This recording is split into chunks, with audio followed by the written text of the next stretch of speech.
misalnya seperti lagi pekerja seks anak gitu ya, kesannya anak itu memilih untuk menjadi pekerja seks gitu.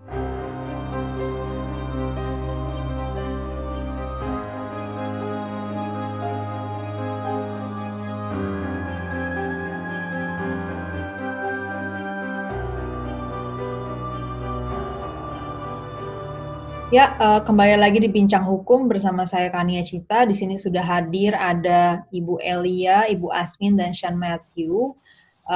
Kita di sini akan membincangkan mengenai kekerasan terhadap perempuan dan anak, serta bagaimana penegakan atau perlindungan hukum yang sudah ada itu bekerja dan masalah-masalahnya seperti apa, dan nantinya harapannya bisa juga diperbincangkan di sini tawaran solusi atau alternatif solusi yang bisa diperjuangkan bersama.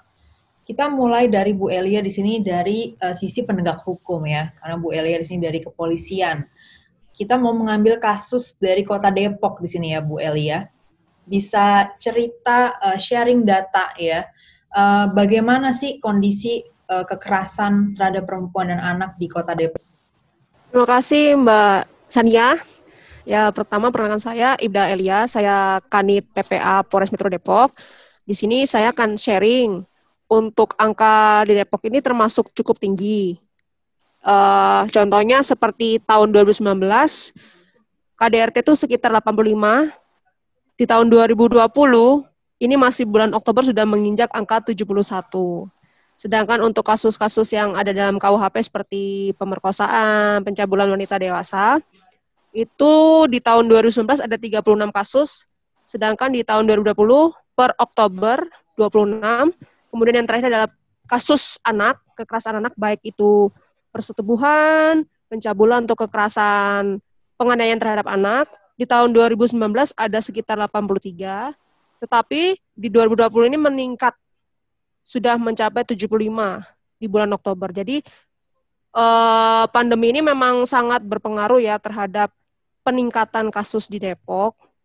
Jadi selama pandemi ini kita sudah banyak menerima kasus, yaitu pencabulan yang paling banyak. Pencabulan dan persetubuhan anak yang rata-rata dilakukan oleh orang terdekat seperti paman, bapak kandung ada, bapak tiri, tetangganya, seperti itu. Baik Bu Elia, terima kasih tadi paparan datanya ya secara singkat. Nah kemudian bagaimana biasanya proses hukumnya? Maksudnya apakah selama ini kelihatan sudah cukup baik, misalnya semuanya terproses atau ada kesulitan? Mungkin bisa diceritain dulu. Terima kasih Mbak. Jadi kalau misalnya di sini memang seperti fenomena gunung es ya, yang dilaporkan itu ternyata sangat sedikit dibanding dengan yang tidak dilaporkan.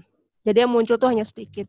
Kenapa sih orang tidak melaporkan, segera melaporkan? Karena di sini kan kekerasan terhadap anak maupun perempuan itu, apalagi seksual, itu dianggap aib bagi mereka, dianggap tabu. Dan mereka berpikir lebih baik diselesaikan secara kekeluargaan. Tetapi kalau bagi kami, ketika kita menemukan hal tersebut, kita bisa sebagai membantu. Orang-orang sekitar itu adalah orang yang pertama, apalagi keluarga. Ketika ada menemukan kejadian tersebut, alangkah sebaiknya silakan dilaporkan ke kepolisian. Kalau memang tidak tahu, bisa di seluruh kelurahan itu, setiap kelurahan di seluruh Indonesia itu ada Pak Babin Kaptipmas, polisi. Jadi di sanalah beliau polisi-polisi yang memegang kelurahan-kelurahan itu. Jadi kalau misalnya ada permasalahan, apapun itu permasalahannya, silakan. Nanti akan diantar ke Pak Babin, ke Polres, ke unit PPA, yaitu perlindungan perempuan dan anak. Nanti ketika korban dengan keluarganya ada, kita piket 24 jam Mbak, tidak ada tanggal merah. Jadi mau berangkat jam berapapun, mau jam 3 subuh silakan, kami dengan sangat welcome menerima laporan dari masyarakat. Nanti ketika sudah masuk unsurnya, kita akan langsung antar visum ke Kramat Jati. Itu gratis dan kami dampingi, kita antarkan. Sampai kemudian besok kembali lagi harus visum psikologi. Kalau untuk tadi Bu Elia sempat menyebut bahwa yang dilaporkan itu lebih kecil lah, lebih sedikit daripada kasus sebenarnya. Nah, data kasus sebenarnya ini didapat dari mana Bu? Berarti kalau mereka tidak melapor?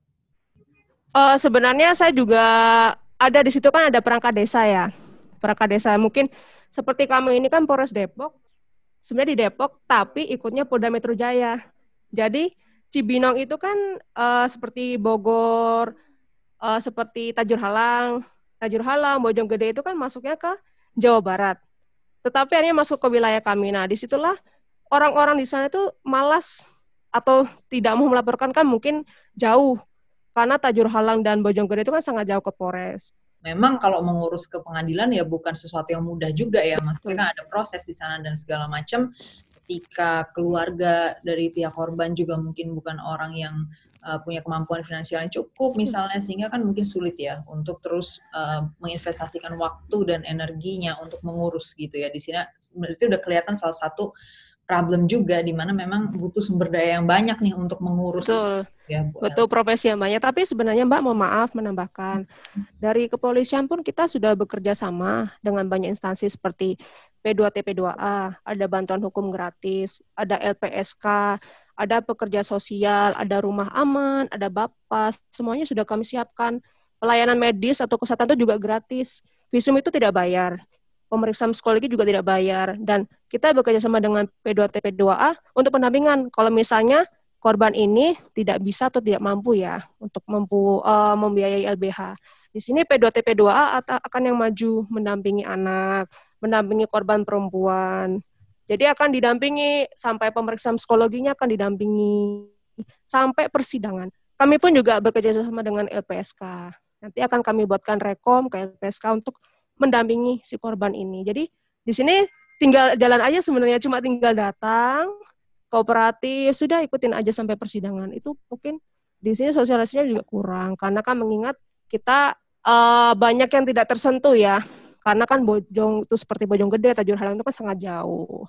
Walaupun saya juga sedang menggalakkan pun ya masih banyak sekali. Problem ini memang menjadi, kita harus melek lah, harus bersama-sama memang, karena masih banyak masyarakat yang belum melek terhadap kasus ini gitu.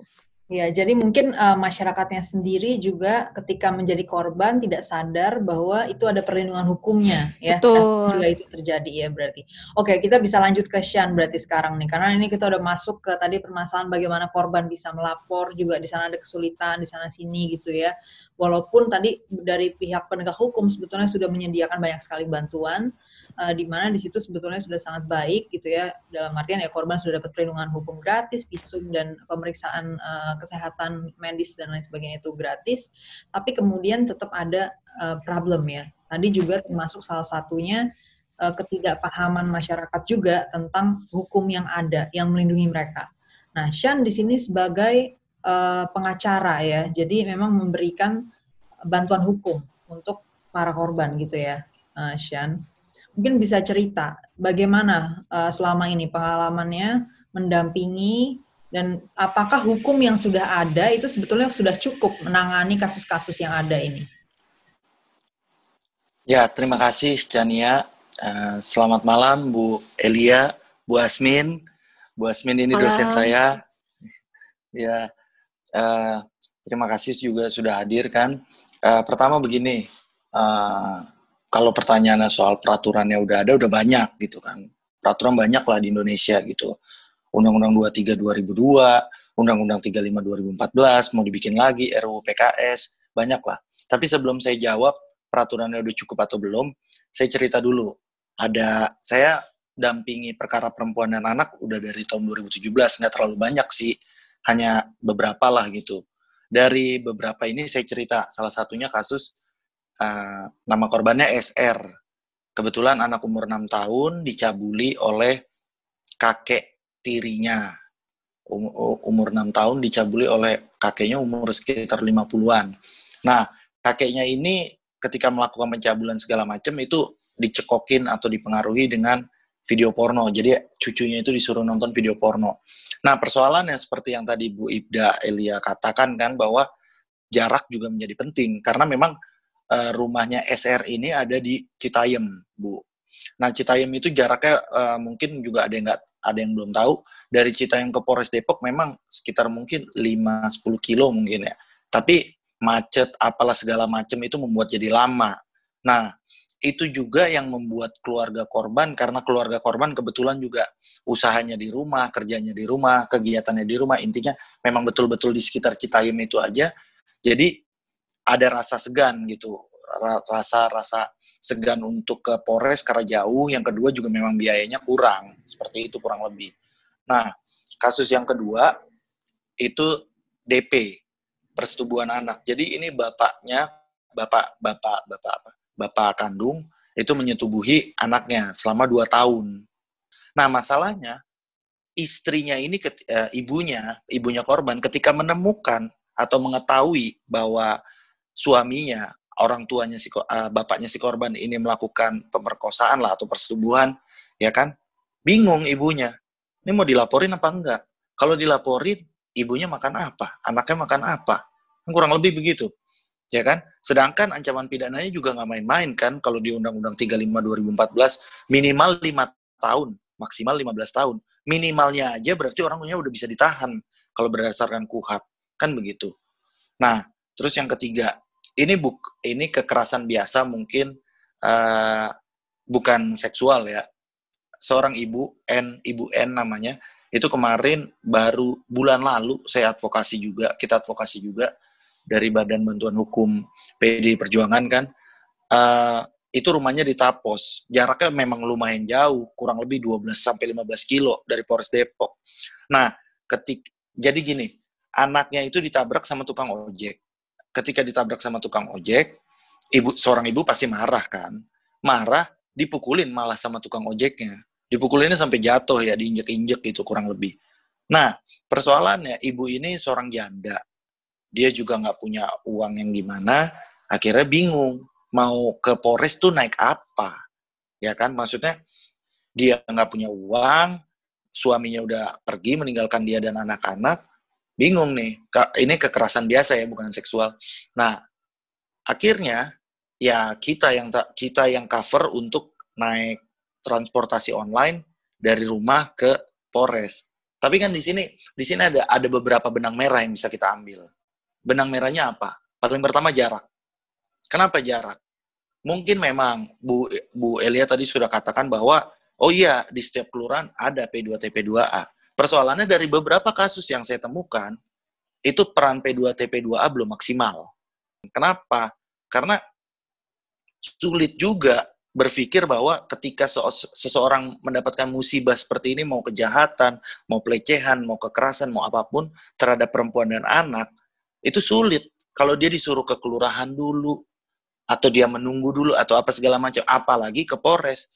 Memang Polres Depok, apalagi PPA-nya ya, saya juga kita dari partai juga udah beberapa kali lah dibantu sama PPA terkait perkara-perkara kita. Tapi PPA juga manusia kan isinya.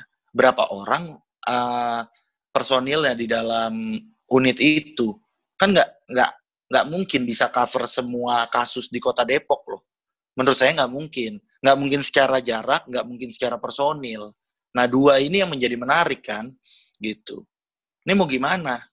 Sedangkan kalau ditanya, akhirnya balik lagi ke pertanyaan awal, peraturan udah cukup belum? Loh, peraturan udah cukup serem, minimal 5 tahun, maksimal 15. Kan serem juga untuk percabulan dan persetubuhan ya, Undang-Undang 35 2014. Tapi kan persoalannya pada akhirnya, itu bukan pada peraturan kalau menurut saya, tapi pada penerapan, pada praktek. Ya kan? Prakteknya. Nggak cuma Bu Elia yang merasakan ketika udah diadvokasi segala macam, keluarganya datang. Ditekan secara sosial, kebatinan, apa segala macam. Jangan. Kamu mau makan apa kalau suami kamu masuk penjara? Apa kata tetangga? Kamu mau jadi apa segala macam? Mundur. Ya kan? Itu persoalan yang pelik sekali loh. Ini soal perempuan dan anak serius. Gitu. Apalagi yang tadi saya bilang kasusnya DP 2 tahun diperkosa. Itu 2 tahun dia umurnya dari umur 15 sampai 17. Ya kalau menurut Undang-Undang Perlindungan Anak masih anak lah di bawah 18 tahun dari SMP sampai SMA. Tapi kan dia bingung. Dia mau ceritanya sama siapa? Sedangkan bapaknya ini, si pelaku ini ibaratnya tokoh masyarakat lah. Dia punya kekuatan, punya kekuasaan. Walaupun pada akhirnya setelah kita advokasi, ini juga menarik. Ketika advokasi, di tengah perjalanan, itu tuntutan jaksa itu 8 tahun waktu itu. Setengah dari maksimal, padahal sudah clear. Maksudnya visumnya apa segala macamnya clear, saksi apa segala macam. Itu cuma 8 tahun, padahal jaksanya perempuan. Nah ini kan praktek lagi, belum tentu juga. Ketika buktinya sama apa segala macam, hukumannya maksimal. Walaupun setelah kita advokasi apa segala macam, jadinya maksimal. Putusannya jadi putusan maksimal 15 tahun. Tapi kan sekarang saya juga masih interaksi, masih komunikasi sama DP ini, maksudnya ibu dan anaknya. Ya, mereka selama ini kan tinggal di rumah suami, di rumah pelaku lah. Ya, mereka diusir jadinya. Terus mau makan apa, segala macam, itu kayak gimana. Oke lah, mungkin hukum nggak perlu cover sampai segitunya. Tapi kan, ini juga perlu, penting untuk dipikirkan oleh negara. Karena kenapa? Ini faktor orang tidak melapor. Gitu. Apa mungkin suatu hari nanti perlu dibuat, oh ya, kalau orang punya kasus kekerasan perempuan dan anak, dia di-cover dulu 6 bulan oleh negara atau gimana, nanti disalurkan atau apa. Ini kan penting. Nah, di sini berarti menambah, mau klarifikasi dikit aja nih, Shan, atau konfirmasi lah ya. Berarti kalau kita menambah aturan tuh sebetulnya nggak akan menjawab lah ya persoalan-persoalan ini ya. Maksudnya kalau dari sisi aturan yang mencakup kejahatan itu sendiri ya. Karena sebenarnya secara itu udah tercover ya oleh aturan yang sudah ada gitu ya, Shan. Ya, kalau menurutku sih gini, Chan. Orang kan melihat biasanya apalagi ya masyarakat umum sukanya tuh hukuman pidananya 15 tahun, 20 tahun, bertahun-tahun lah pokoknya. Itu kan maksudnya biasanya orang wah ini serem, ini ancaman orang nggak berbuat. Ya. Nggak juga nggak selalu soal peraturan gitu loh. Buktinya itu minimal 5 tahun, maksimal 15 tahun, nggak ada yang peduli. Maksudnya bukan nggak ada yang peduli, tapi angka kekerasan kejahatan seksual atau pelecehan seksual di Kota Depok tetap tinggi-tinggi juga. Ya kan, pada akhirnya adalah bukan kertas undang-undang itu, tapi undang-undang itu bisa jadi kenyataan nggak? Ya, oke. Kita masuk ke berarti ke Bu Asmin sekarang ya, pindah ke Bu Asmin di sini sebagai akademisi hukum ya kan. Jadi mungkin Bu Asmin bisa kasih perspektif, mungkin dari kasus pembanding ya, mungkin dari praktek di negara lain atau bagaimana. Ada nggak sih yang bisa dilakukan dalam hal ini mungkin negara juga masyarakat sipil ya untuk membantu menjawab persoalan-persoalan tadi yang sudah diceritakan oleh Bu Elia dan Shan. Boleh silakan Bu Asmin. Ya, terima kasih ya Kania, Ibu Elia dan Shan, ketemu lagi. Sekali ini ruang kelasnya berbeda ya. Kita jadi narasumber yang menurut saya bangga nih kalau ada alumni terus gitu ya, ingat sama kampusnya. Nah, terima kasih tadi pertanyaannya, sebenarnya diskusinya sangat menarik ya, dan saya pikir ini adalah diskusi yang semua orang harus terlibat. Tadi bicaranya sudah ada yang soal perlindungannya dari dari sisi Bu Elia di Depok dan juga Shan, bagaimana penegakan hukum yang lemah. Kita memang harus melihat kalau dalam konteks hukum itu ada 3 hal yang perlu harus diperhatikan. Tentu ada yang tadi yang Shan sudah sebut tuh soal budaya hukum. Budaya hukum kita yang jauh dari taat, kita nggak pernah takut dengan hukum, karena segala sesuatu bisa diselesaikan dengan, tadi contohnya musyawarah gitu ya, diancam-ancam gitu. Ada juga yang disebut dengan politik hukum. Politik hukum itu adalah bagaimana proses perundang-undangan tersebut yang transparan, yang berbasiskan data, ilmu pengetahuan, itu dibuat gitu ya. Seringkali kan hukum kita tuh pada saat prosesnya itu meninggalkan esensi dari apa yang mau diatur. Soal ini adalah anak dan perempuan. Keterlibatan perempuan terlibat gak dalam pembuatan undang-undang? Anak juga, anak kecil nggak usah tahu apa-apa, udah pokoknya serahkan sama orang dewasa gitu ya. Enggak. Dalam prinsip perlindungan anak harus terlibat seaktif mungkin. Nah, bagaimana modelnya? Itu tentu modelnya bisa bermacam-macam. Enggak tentu dia harus pergi ke DPR terus mengutarakan pendapat ya. Tetapi tentu DPR juga harus mendengar anggota-anggota pemerintah yang membuat draft undang-undang, juga harus mendengar perwakilan dari kelompok-kelompok anak-anak gitu misalnya. Nah, di banyak negara anak-anak juga terlibat dalam diseminasi hukum.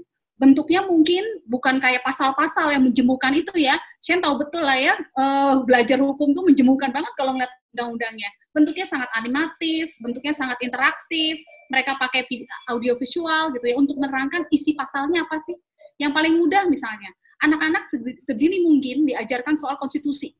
Sekarang kita tanya, anak-anak kita tahu nggak konstitusi kita? Pasal berapa gitu tentang asasi manusia? Kita tahu pasal 28, 27 atau apapun. Tapi mereka tahu nggak? Nah, di banyak negara konstitusi itu menjadi satu fondasi yang mereka harus tahu. Jadi mereka tahu bagaimana menikmati haknya sebagai warga dan perlindungan sebagai warga. Nah, yang ketiga selain tadi budaya, politik juga substansi. Yang tadi disebutkan oleh Syam misalnya, hukumnya tuh udah banyak tersebar-sebar. Nah, ini dia masalahnya. Hukum yang sangat tersebar-sebar itu juga membuat akhirnya aparat penegak hukum juga bisa memilih mana hukum yang mau dia terapkan. Aparat penegak hukum juga akhirnya bisa punya persepsi yang mungkin berbeda dengan korban. Saya mau pakai KUHP karena aparat penegak hukum apal banget sama KUHP ya Bu. KUHP itu udah di luar kepala. Tapi mungkin kalau saya menggunakan Undang-Undang Perlindungan Anak, yang hukumannya antara KUHP dengan Undang-Undang Perlindungan Anak itu berbeda. Memang ada yang disebut dengan lex specialis derogat lex generalis ya, jadi yang dipakai adalah Undang-Undang Perlindungan Anak. Tapi boleh nggak aparat penegak hukum pakai Undang-Undang pasal perkosaan di KUHP? Boleh. Ada sanksinya nggak kalau dia nggak pakai Undang-Undang Perlindungan Anak? Nggak ada. Kan itu hak prerogatif penegak hukum.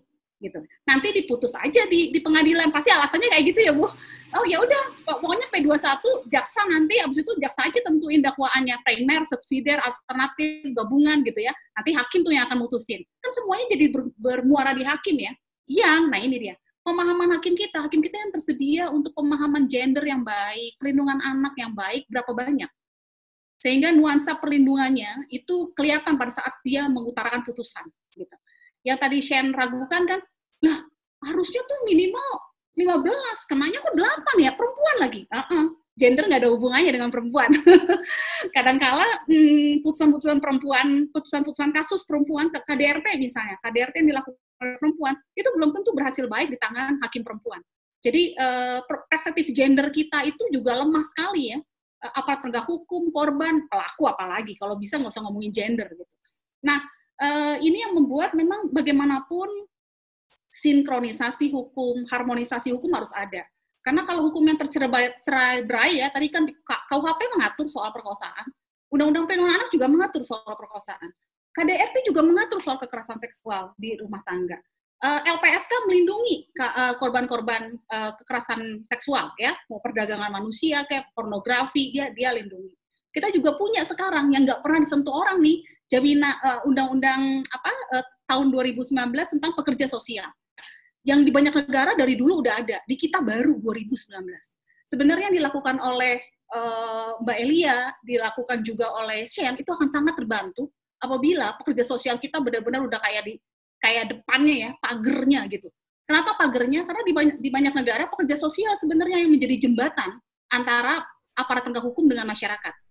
Nah, kita tuh nggak ada, pekerja sosial kita baru disahkan, PP-nya juga belum ada, jadi Shen harus capek-capek melakukan advokasi yang sebenarnya itu adalah tugas dari pekerja sosial. Nanti pekerja sosialnya akan dibantu oleh Shen sebagai advokat gitu ya. Nah ini nggak jalan. Sebenarnya kita juga pemahaman soal kerentanan gitu ya, anak itu tadi definisi hukum aja. Tadi disebutnya persetubuhan. Saya paling nggak mau menggunakan kata persetubuhan menurut Undang-Undang menurut KUHP kalau sudah berhubungan seksual dengan anak. Bagi saya secara prinsip anak itu nggak boleh konsen, nggak bisa dianggap konsen kalau sudah berkali-kali kok gitu ya. Artinya dia konsen sebenarnya, makanya disebutnya persetubuhan bukan lagi perkosaan.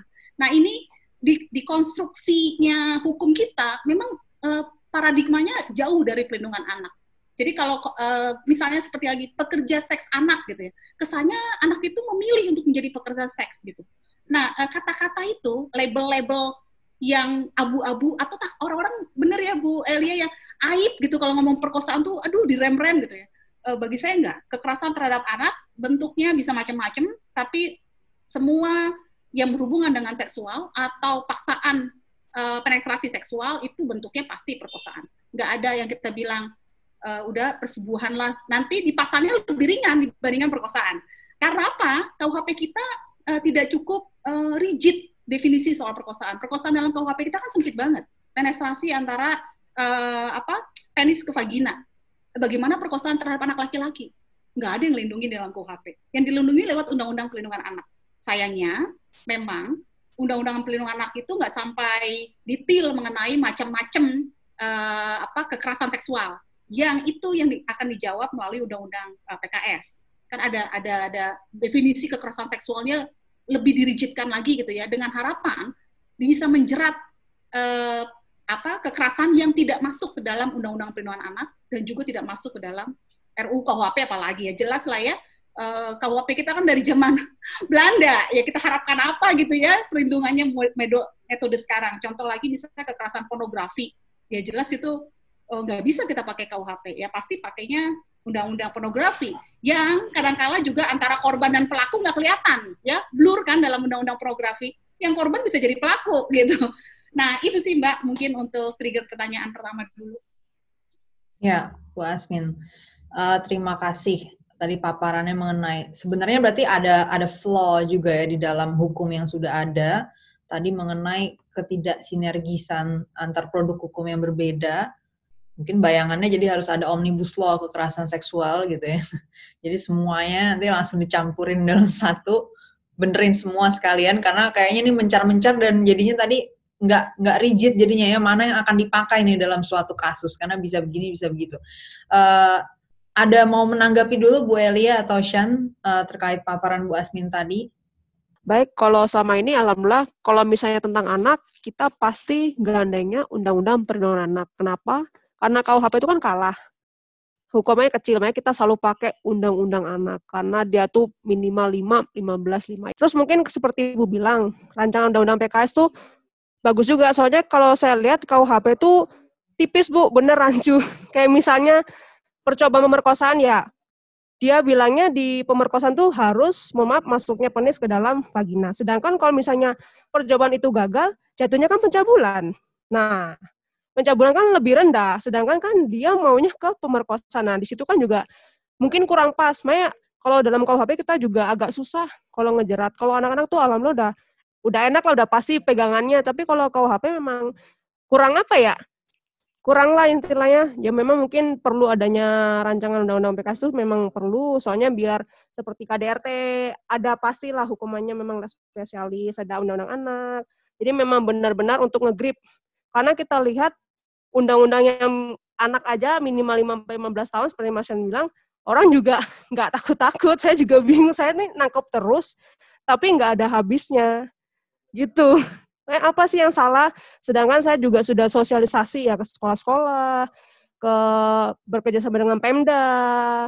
Kita tuh harus melihat hukum loh. Mereka tuh terlalu menganggap kasus perempuan dan anak itu hal yang tabu untuk dilaporkan. Ya memang kita perlu banget semua tuh melek hukum, jangan karena dia adalah orang tua ya jangan dibiarkan, apalagi tokoh masyarakat ya jangan. Anak itu kan kasihan, dan pernikahan itu bukan salah satu solusi lah. Masa anak dari korban dinikahkan sama pelaku ya jangan. Anak itu kan perlu pendidikan, masih butuh pendidikan, harus punya waktu untuk bermain segala macam, ya jangan dinikahkan. Makanya saya paling gede banget lah sama kalau orang yang pengen cabut masalahnya tuh luar biasa, karena saya berpikiran saya tidak mau hal ini terjadi pada salah satu keluarga saya. Itu kan karma. Udah gitu kan, mohon maaf ya Bu, rata-rata kasus ini kan terjadi di kaum menengah ke bawah. Kan kasihan. Siapa lagi sih kalau bukan kita yang open? Nggak ada lagi kalau bukan kita sendiri. Mungkin seperti itu Mbak dan Ibu, Mas. Ya, Bu Elia, makasih. Shan bisa langsung menanggapi. Oke. Tadi kan udah banyak ya discuss, arahnya juga jadinya ke RUU PKS. Kalau saya pribadi sih, mau RUU PKS, mau apa, terserah gitu loh. Dalam pengertiannya, substansi hukum itu kan legal substance gitu, terserah lah mau peraturannya kayak gimana gitu. Atau juga pada akhirnya jumlah yang paling banyak perkara adalah yang paling umum biasanya dilihat. Misalnya kayak ya beberapa udah di cover lah. Memang sebagian masih banyak yang belum di cover, tapi beberapa yang sebagian besarnya sudah di cover lah. Belum di cover ya, seperti apa ya, Shan? Bisa digambarin nggak? Ya misalnya contohnya, kalau misalnya bicara KUHP-nya dulu deh, contohnya gay gitu kan, itu kan nggak, itu kan laki-laki dan wanita, apa maksudnya pria dan wanita, udah jelas pria dan wanita, berarti kalau pria dan pria bukan dong, ya kan, nggak termasuk dong, itu contohnya kan, gitu. Oh itu seperti yang dicontohkan Bu Asmin juga tadi ya, berarti ya? Iya. Definisi penetrasinya memang heteronormatif ya? Iya. Dan laki-laki.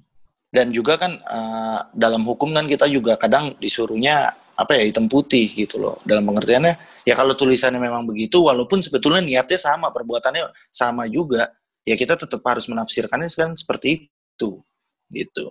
Nah, jadi kalau fokus saya sih sebetulnya karena kebanyakan di praktek pendampingan itu bukan pada substansi hukumnya, tapi tetap pada penerapan atau kultur tadi menurut Bu Asmin. Kenapa? Saya melihat apalagi di Kota Depok ini peran negara terlalu minim. Begitu. Contoh, Bu Elia tadi sampaikan di awal. Oh iya, kami antarkan visum dari Depok ke Kramat Jati. Berapa lama? Itu berapa jauh? Bensinnya berapa? Segala macam. Padahal, untuk orang yang belum tahu, di sampingnya Polres Depok ada rumah sakit. Rumah sakit ibu dan anak. Di depannya kantor wali kota. Masa nggak bisa sih dibikin kerjasama atau apalah? Ya kan? Kan lebih dekat. Efisiensi dong. Ya nggak? Itu pertama. Yang kedua, Depok, kalau kita bicara Depok, 200 km jaraknya. Dari ujung Tapos, dari ujung Sawangan, dari ujung Citayam, dari ujung pokoknya jauh lah gitu. Dan macet banget lah Depok. Itu semuanya kalau mau ke Polres, semua ditumpuk di Polres. Mau jadi apa itu Polres? Ya kan? Mau siapa yang ngerjain? Satu kasus aja berkasnya bisa segini. Ngetiknya berapa lama? Ya kan? Nge-proof-nya berapa lama? Antriannya berapa lama? Segala macam, semuanya ribet lah. Ya kan? Nah, ini yang mesti lebih peran negara tuh lebih berperan. Apa sih peran negara yang bisa dilakuin? Saya bukan kritik polisi. Saya udah berkali-kali lah gitu interaksi sama polisi gitu loh. Saya tahu lah gitu. Khusus PPA Kota Depok ya, itu kerjanya oke lah gitu. Dalam pengertiannya, ketika memang ada kasus perempuan dan anak, jemput gitu kan. Belain, nganterin. Oke lah ya kalau kayak gitu kan. Tapi yang di sini saya mau kritisi adalah P2TP2A ini. Ya kan? Saya dari berapa sekian kasus, nggak ada yang disamperin P2TP2A. Nah, peran negara ini penting. Negara dalam pengertian eksekutif. Kenapa eksekutif? Karena berdasarkan hukum, ada permennya, Peraturan Menteri PPA tahun 2015, ya kan, mengatur soal struktur kelembagaan P2TP2A. Nah, apa sih P2TP2A? P2TP2A ini kan lembaga pemberdayaan lah untuk perempuan dan anak. Nah, itu kan tugasnya untuk apa ya? Mendampingi lah, salah satunya mengedukasi, mensosialisasi apa segala macam. Mana sosialisasinya? Apa zaman di tahun 2020 ini harus ngepost di kelurahan? Kan enggak dong. Bikin dong call center, bikin dong sosial medianya, bikin dong semacam sosialisasi yang bombastis lah. Kenapa bombastis kalau untuk khusus di Depok? Karena kasusnya udah kebanyakan. Unit PPA, udah nggak tahu saya. Itu mau ngurusin kasus mulai dari mana juga saya nggak tahu. Ngurutinnya tuh maksudnya, oh ini yang lebih dulu, tapi yang ini lebih parah. Yang ngerjain yang mana duluan nih? Jadi bingung. Ya kan? Belum lagi yang tiba-tiba di tengah jalan dicabut apa segala macam. Jadi buat saya, itu yang paling penting P2TP2A-nya dulu. Sebagai peran negara, kasihan loh. Ibu-ibu anaknya diperkosa atau diapain lah, dilecehin, ibunya nangis, anaknya nangis, ya kan? Warga biasanya nggak mau bantuin. Soal kasus-kasus kayak gini, warga nggak mau bantuin. Kenapa? Kebanyakan, apalagi di masyarakat, ngomong, sudah, itu urusan keluarga mereka. Kan parah. Gitu loh. Ini real loh, ini real gitu. Kebanyakan orang nggak mau ikut-ikutan. Jadi saksi aja nggak mau. Padahal dia ngelihat. Jelas. Nah, di sini tugasnya P2TP2A seharusnya. Apa sih? Menjadi semacam call center. Nah, saya mohon izin, Bu Asmin. Tadi Bu Asmin sudah menyinggung soal pekerja sosial. Ya. Saya kebetulan izin, Bu. Kan di sini bicara juga dalam kapasitas sebagai partai ya, Bu, izin. Nah, kami juga melakukan beberapa edukasi, yang edukasi ini jadi ke ibu-ibu gitu di kampung-kampung, Bu. Di kampung-kampung, setelah itu mereka bikin komunitas-komunitas kecil. Kita bikin skoci kecil lah gitu. Ya nggak perlu ngerti-ngerti hukumnya banget lah, yang penting, Bu, kalau ibu dengar, ngelihat atau mengalami kekerasan, kejahatan seksual, ibu bisa ke Polres Depok, ini kontaknya PPA gitu kan. Setidaknya itu dulu yang kita bikin. Kami di PD Perjuangan juga banyak soal legislasinya, kan bisa dari peraturan daerah atau apa gitu kita masuk, ya kan? Karena kan nggak mungkin juga, memang saya bicara praktek, tapi juga regulasi tetap. Walaupun kalau saya pribadi, saya nggak fokus ke pusat, pemerintah pusat. Apa yang dibuat di DPR di Senayan atau di pemerintah pusat, menurut saya, itu bayangannya tetap nasional skalanya. Penerapan itu semuanya ada di pemerintah daerah. Ya kan? Kalau di pasal 20 Undang-Undang 35 2014, perlindungan anak, itu kan disebutkan bahwa peran negara, pemerintah, dan pemerintah daerah. Nah kan berarti jelas pemerintah daerah. Pemerintah daerahnya siapa? Wali kota, bupati, kan gitu, atau gubernur lah.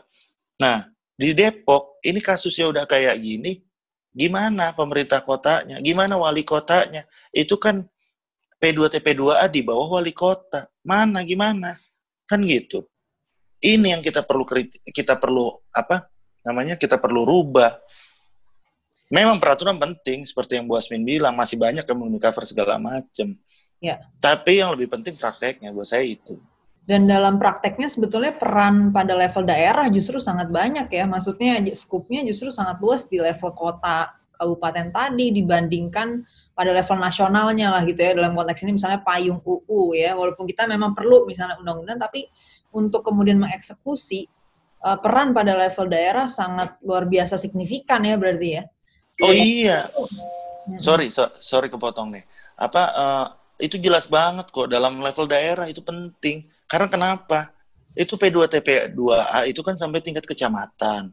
Iya. Ya kan? Mudah-mudahan bisa sampai kelurahan. Dan tulisannya itu anggaran operasinya ada dari negara ya? Dari APBD. Nah, kalau dari kita bicara APBD, kita mau kulik lebih dalam lagi diskusi ini. Itu kan bisa dilihat political will-nya. Itu APBD gede apa kecilnya kan berarti political will-nya rendah terkait isu ini. Ya enggak? Nah, di Depok APBD-nya nggak jelas juga. Mau gede apa kecil nggak kelihatan barangnya. Kan parah. Ya dong. Kalau misalnya nih APBD-nya besar, kita bilang political will-nya gede, tapi nggak kelihatan kerjanya. Orangnya mana? Kalau kita bilang kecil, lah parah juga. Udah kecil nggak kelihatan lagi. Berarti memang nggak dianggap. Kan begitu. Nah, maksudnya apa sih berangkat dari situ adalah betul yang Ibu Asmin bilang, undang-undang penting. Tapi mau maaf, Bu. Undang-undang proses legislasi lagi, proses politik lagi. Undang-undangnya ada, PP-nya belum ada. Pemerintahnya lagi COVID, lagi ini, lagi aduh. Lama pasti. Pasti lama. Kita sebetulnya sekarang bisa mengoptimalkan dulu nih ya dengan aturan yang sudah ada. Nah, cuman eksekusinya gitu ya, Shan ya. Bagaimana? Iya dong.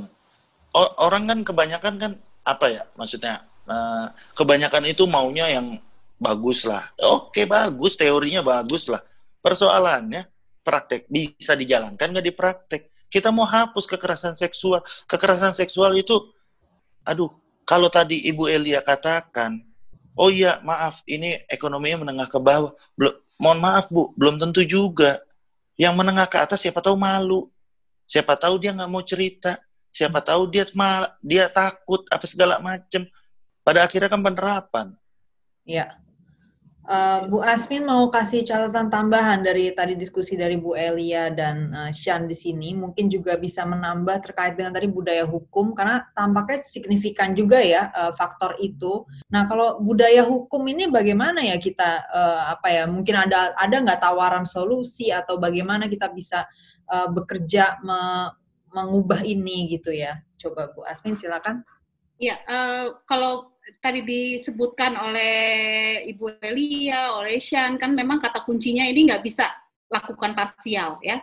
Penegakan hukum semata itu juga akhirnya sangat tergantung dengan budaya hukum yang diterima oleh masyarakat. Apakah masyarakat itu mengerti atau tidak gitu ya. Karena advokasi akan sangat lelah pada saat masyarakatnya sendiri nggak tahu kalau dia memang sebenarnya berhak atas pelindungan negara. Jadi kesannya kayak charity gitu ya. Padahal perlindungan anak dan perempuan itu bukan charity base atau belas kasih negara. Itu adalah hak kelompok rentan. Anak dan perempuan kan dalam undang-undang kita kan disebutnya sebagai kelompok rentan ya. Nah, dia harus mendapatkan ekstra. Bukannya berarti yang kelompok lain tidak dipedulikan oleh negara, tetapi dia mendapatkan ekstra karena bentuk-bentuknya harus afirmatif, harus tambahan gitu ya. Nah, benar banget nih Mbak Kania, persoalan kita yang paling problematik adalah mengubah budaya kita. Budayanya bukan budaya yang kita tahu ya, misalnya budaya adat Batak, Jawa, bukan itu ya. Tapi pemahaman soal gender aja. Dimasukkan ke dalam kurikulum misalnya ya, itu pasti perdebatan tuh. oh gender itu bukan soal cuma laki-laki perempuan gitu. Kita kan selama ini selalu campur aduk ya antara gender dengan seksual atau seks dengan jenis kelamin. Padahal itu dua konteks yang berbeda. Lalu apa akibatnya? Akibatnya kita sangat tergantung dengan pikiran kita yang sekarang adalah sangat patriarki. Bahwa yang memang yang punya usaha adalah laki-laki, bahwa yang perempuan harus ngikutin budaya patriarki itu, yang akhirnya turun ke anak gitu. Nah ini kan memang tutur itu, kalau kita kan budaya tutur ya, budaya cerita gitu. Budaya lisan kita, budaya tertulis kita sangat nggak terlalu baik memang ya. Tetapi budaya tutur kita itu sebenarnya baik. Nah, budaya itu nggak pernah kita gunakan. Tutur bahwa perempuan itu harus dihormati, sama seperti laki-laki, gitu ya, itu juga nggak ada. Nah, budaya yang berikutnya, selain budaya sosial tadi ya, antar masyarakat, memang budaya penerapan hukum ini yang paling kompleks. Karena apa? Karena memang itu kan dikelola oleh banyak struktur ya, bukan hanya kepolisian, bukan hanya kejaksaan, kehakiman, atau advokat, tapi juga bagaimana pemahaman kita atas esensi hukumnya. Jadi orang tuh kalau melakukan kejahatan tuh harus dihukum loh. Dan hukum itu ada tujuan pemanfaatannya. Apa? Bikin orang kapok. Sebenarnya kan tujuannya itu ya, efek jerak ya. Dan hukum pidana itu kan juga sebenarnya sifatnya ultimatum remedium ya Bu Elia. Nggak harus kok kita ke hukum sebenarnya. Tapi kan memang kita cenderung untuk menganggap hukum pidana itu adalah satu-satunya untuk menyelesaikan semua persoalan. Mau ntar disebutnya RUU PKS kayak mau disebutnya nanti RUU apa kayak kan hukum pidananya yang dilihat. Padahal sebenarnya persoalan mendasar kita adalah pencegahan juga jadi masalah. Karena kalau udah masuk ke pidana itu memang akan merugikan banyak hal, ya merugikan korban apalagi. Hukum pidana kita kan nggak pernah memihak ke korban. Ya hukum pidana kita sangat terkonsentrasi ke pelaku. Itu kenapa bisa dicabut gitu aduannya? Ya memang karena di KUHP boleh mencabut ya, dan itu nggak ada larangan di situ. Korbannya kan nanti paling mentok tugas dia adalah role dia dalam penegakan hukum terhadap kasus dia adalah saksi. Kebayang anak korban terus jadi saksi, sebenarnya jadi multi victims. Nah ini memang budaya kekerasan kita yang sangat luar biasa permisif, memaafkan gitu ya. Kita kan katanya sering banget sebagai masyarakat yang pemaaf dan juga pelupa. Lupa gitu bahwa kita dulu pernah loh disakitin, tapi tetap aja kita maafkan gitu ya. Memaafkan di sini saya bukannya berarti bilang bahwa manusia itu tidak pernah berbuat salah, enggak, dan enggak harus dimaafkan, enggak. Tetapi sebuah tindak pidana adalah tindak pidana. Sebuah kejahatan itu ya kejahatan. Jangan dilupakan kalau itu bentuk kejahatan. Nah, pemaaf kita tuh kayaknya kita bukakanlah pintu maaf selebar-lebarnya gitu ya. Kalau soal kekerasan saya sepakat banget dengan Bu Elia, terutama anak ya, itu tidak lagi bisa kita bilang permisif gitu terhadap say no ya means no gitu ya. Nah tapi betul tadi kompleksitas kita adanya juga ketergantungan ekonomi. Jadi banyak sekali kita harus akui bahwa kadang-kadang anak, saya menangani beberapa kasus KDRT misalnya, belum sampai tahap kekerasan ya. Dia lihat kok keluarganya itu ibunya sering dipukul gitu, tetapi dia nggak berani melapor karena dia tahu kalau dia melapor terus ditindak, karena kan itu bentuknya bukan laporan ya, KDRT itu adalah kekerasan biasa, dia bisa ditangani langsung, ntar ayahnya masuk penjara, terus nanti saya gimana gitu. Nah memang selain tadi budaya hukum, pemahaman atas gender, perlindungan terhadap anak yang harus sangat maksimal dari mulai tadi. Kalau Shan bilang dari pemerintah daerah sampai pemerintah pusat, karena kalau pemerintah daerah itu kita juga harus melihat undang-undang otonomi daerah. Ada kapasitas yang memang dimiliki oleh daerah, ada kapasitas yang memang dimiliki oleh pusat. Soal kesehatan misalnya, itu ranahnya mana tuh? Misalnya, kalau ada korban kekerasan, terus dia kan butuh layanan rumah sakit ya, layanan kesehatan yang lain. Nah itu udah ranahnya siapa tuh? Nah ini juga nih yang bikin perspektif kita hitam putih juga. Nah kalau untuk pendidikan misalnya itu memang di ranahnya daerah. Untuk perlindungan sosial itu di ranahnya daerah. Daerah juga sangat tergantung dengan kepala daerah, bener banget Shan. Jadi kalau kepala daerahnya aware, peduli, maka bukan hanya budget digedein, infrastrukturnya dibangun gitu. Tapi kalau setelah itu 5 tahun kemudian election dimulai, pilkada dimulai, ganti kepala daerah, ganti lagi kebijakannya. Karena itu tadi budaya kita nggak sustainable. Itu lagi yang faktor ketiga. Jadi selain tadi faktor masyarakat yang nggak aware bahwa itu adalah bagian dari haknya, faktor budaya hukum kita yang sangat lemah, yang permisif, pemaaf tadi ya, dan pelupanya sering banget, kayak udah pikunan gitu ya terhadap kekerasan yang terjadi. Dan yang ketiga ini dia nih, sustainability policy. Kebijakan kita nggak pernah sustain. Karena tadi sangat tergantung dengan figur. Kita memang perlu bagaimanapun produk daerah yang baik, juga produk legislasi nasional yang baik. Ya, makasih Bu Asmin, Bu Elia, dan Shan. Saya rasa kita bisa cukupkan dulu. Di sini sudah sangat banyak sekali poin dan insights yang disampaikan. Saya akan sedikit simpulkan bahwa tadi kita udah dengerin ya, menyimak bersama bahwa kasus kekerasan itu banyak terjadi. Jadi kalau mungkin banyak yang ngerasa kayaknya nggak pernah terjadi nih, itu mungkin privilege ya. Jadi kayak nggak mengalami dan di sekitarnya nggak kelihatan. Tapi kalau di lingkungan-lingkungan dan di keluarga-keluarga yang tidak se-privilege itu, kasus seperti ini sangat banyak gitu ya, sangat umum terjadi dan dilindungin pula sama masyarakat sekitar gitu, sehingga sangat sulit sekali dalam menegakkan hukumnya. Tapi sampai sini kita bisa lihat sebetulnya solusinya. Kalau misalnya yang bisa kita lakukan bersama gitu ya, selain dari sisi hukum yang dibuat lebih holistik ya, lebih jelas, lebih rigid, tapi juga untuk bisa mengeksekusi hukum itu sendiri, mau nggak mau kita kembali ke pemberdayaan individu sebetulnya. Dari sisi ekonomi maupun dari sisi budaya dalam artian kerangka berpikir ya. Karena tadi kita lihat, individu terpenjara oleh dua hal di sini. Pertama, dari norma yang membuat dia ketergantungan pada figur, sehingga dia tidak bisa nih merdeka untuk melaporkan, untuk melawan, ya kan. Dan yang kedua adalah dari sisi ekonomi, di mana individu-individu ini bergantung pada tadi misalnya sosok bapak atau sosok suami yang menjadi mencari nafkah utama gitu kan dalam rumah tangga atau dalam keluarga. Nah, jadi kalau kita bicara lagi tentang prevention, tadi juga Bu Asmin sempat bilang, ya udah, berarti kita memang harus sebetulnya mengerahkan sumber daya ke arah pemberdayaan ya. Karena di situ akhirnya akar masalah dari sisi budaya hukum dan kemampuan masyarakat ya, kapasitas masyarakat untuk mengeksekusi hukum itu sendiri. Begitu. Dan tadi ada tambahan sedikit terkait dengan pekerja sosial yang seharusnya sangat bisa membantu penegak hukum dan para bantuan hukum, pelaku-pelaku bantuan hukum, pengacara untuk bisa membantu korban sampai membawa kasusnya ya, karena tadi hambatan-hambatannya adalah di titik awal nih untuk masuk ke kepolisian aja udah sangat rumit sekali gitu, karena pekerja sosial harusnya bisa mengambil peran di sana.